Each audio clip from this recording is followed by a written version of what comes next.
The Trump administration made a risky move Monday, putting into practice what many American politicians have promised in theory: the relocation of the U.S. Embassy in Israel from Tel Aviv to Jerusalem. The joy among Israelis at watching their most powerful ally bestow official recognition on Jerusalem as their capital city is being matched with equal amounts of outrage among Palestinians, as protests along the border with Gaza turned particularly deadly.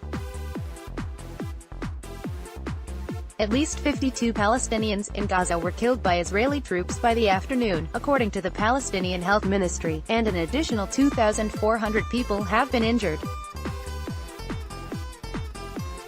The Israeli army said that at least 35,000 Gazans amassed at the border, many of them pushing to break through into Israel at the culmination of a weeks-long protest called the March of Return. Monday's escalating violence, accompanied by Palestinian demonstrations in East Jerusalem and the West Bank, cast a shadow on the embassy celebrations underway in Jerusalem.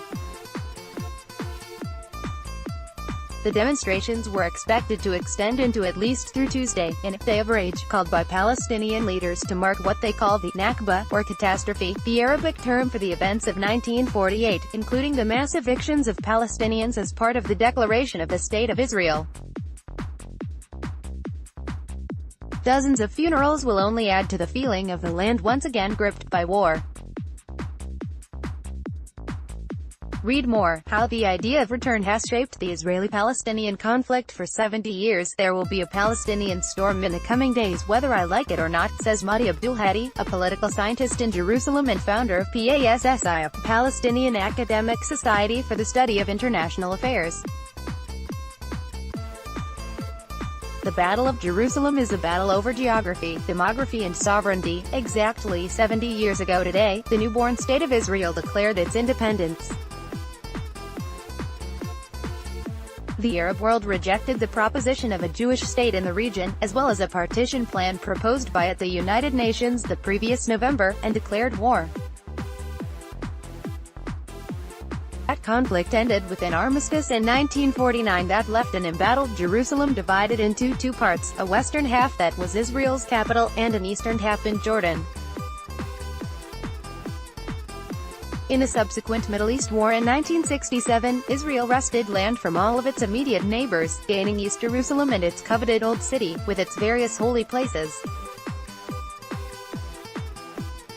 Israel later annexed the territory and applied its law there, and for 50 years has called it the indivisible capital of Israel.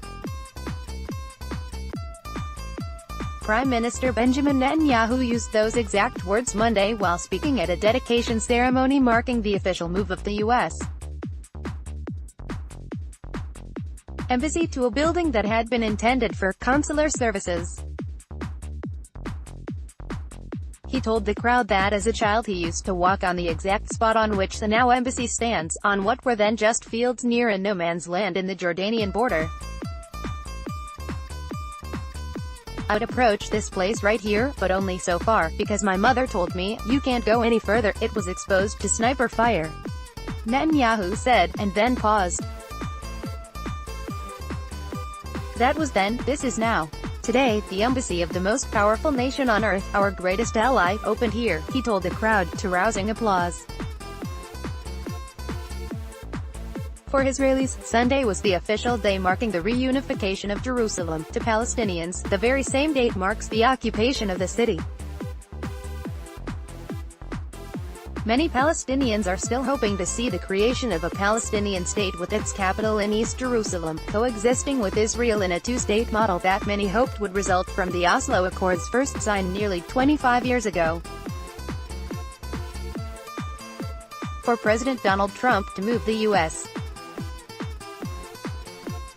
Embassy in Israel to Jerusalem before any such solution is reached, Palestinians say, is to send a message that their claim to the disputed city is unimportant or irrelevant.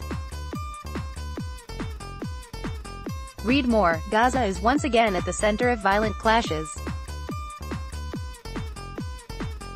Here's how the territory became so conflicted. I am here to express my rejection of the Trump declaration concerning Jerusalem, says Eunice Lafi, a construction worker who came to a major protest at the Qalandia checkpoint between Jerusalem and the West Bank. Lafi, 37, watched as younger men and teens dressed in black t-shirts lobbed stones at soldiers perched behind big blocks of concrete. Some marchers carried large keys to symbolize the desire to return to homes that their families left in 1948. Israel and the U.S. must understand that no one can change the status of Jerusalem for us. It will always be our capital and they can never succeed in making it anything else, said Lafi. Nearby, a paramedic said he'd seen injuries from live ammunition, rubber bullets and tear gas, all of which Israeli forces routinely use in response to Palestinian stone throwers. Another protester said that the high death toll should be read as proof not just of the excessive force used by Israel, but of the willingness of Palestinians to die for their homeland. Look at our young men everywhere who are telling the Israeli occupation that we sacrifice our lives for liberation. Either we want to live a decent life, or we don't want a life, says Ghassan Wadden, 41, who had come to the protest with his 12-year-old son, who carried a Palestinian flag and wore a hat of Fatah, the main faction of the PLO. In Ramallah, the Palestinian Authority's Prime Minister, Rami Hamdallah, released a statement saying that the very decision to announce the establishment of the U.S. Embassy in Jerusalem on a tragic day in Palestinian history shows great insensibility and disrespect for the core principles of the peace process. Quote, many Israelis heralded the official U.S. recognition of Jerusalem as a day that was long in coming. Pro-Trump activists festooned the city with signs reading, "Trump Make Israel Great," borrowed from his "Make America Great Again" campaign slogan. Jerusalem Mayor Nir Barkat, whose rightist political orientation is similar to Netanyahu's, named a square after Trump to thank him for his decision to make good on a promise to move Washington's embassy to Jerusalem. Some Israelis, however, saw it as a mixed victory, others were even more ambivalent. David Wilfond, a U.S.-born rabbi, lives a stone's throw from the new embassy, which, while not slated to be a permanent home, could be the acting embassy for several years to come. What had been a quiet Jerusalem neighborhood on the seam line between east and west is now a focal point crawling with extra security. It's the correct thing, but it's certainly a scary thing, because we and our partners for peace have a very problematic relationship, says Wilfond. You could say there should be two embassies in Jerusalem, but it seems like a bizarre double standard that the world applies to Israel.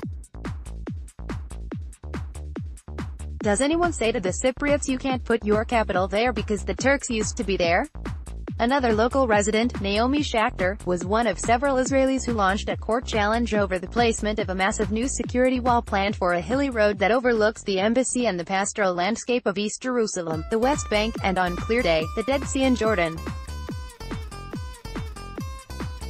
The High Court petition was turned down, but the process seems to have delayed the construction of the wall that Israeli residents fear will wreck their view and increase the sense of being boxed in. I view Jerusalem as central to Israel. It's where the government has been for decades, so that piece of the decision isn't really the matter for me, says Shachter, a dual citizen of the U.S. and Israel. But it was an ill-advised move, in that it could have served as collateral for something. It could have come with a peace deal, and instead it was just presented on a silver platter. This was an opportunity for forward movement, and instead it's just fanned the flames. That is a criticism that both Trump and Netanyahu are likely to face in the coming days. Jared Kushner, Trump's son-in-law, sought in a keynote policy speech to link the embassy relocation with the administration's decision last week to pull out of the Iran nuclear deal, touting both decisions as a kind of message about America's new face in the Middle East. But it's difficult to say whether either move will make Israel more secure. Palestinians expected the protests to grow larger on Tuesday, and that was even before the death toll from Monday's demonstrations emerged. Some Palestinians said that the impending start of Ramadan, the Islamic holy month, could ratchet up tensions further. U.S. diplomats, meanwhile, will be left with the trying job of convincing Israelis and Palestinians that Washington can still be a fair-minded broker. It's a very interesting process, says one U.S. Embassy official who spoke on the condition of anonymity. We recognize the historic nature of this move. It's going to require a lot of changes down the road. We also have a consulate general in Jerusalem and their mandate is to continue relations with the Palestinian Authority. That may be the most challenging task of all. Palestinian President Mahmoud Abbas called the embassy an American settlement in East Jerusalem, with reporting by NUHA Musla, Jerusalem.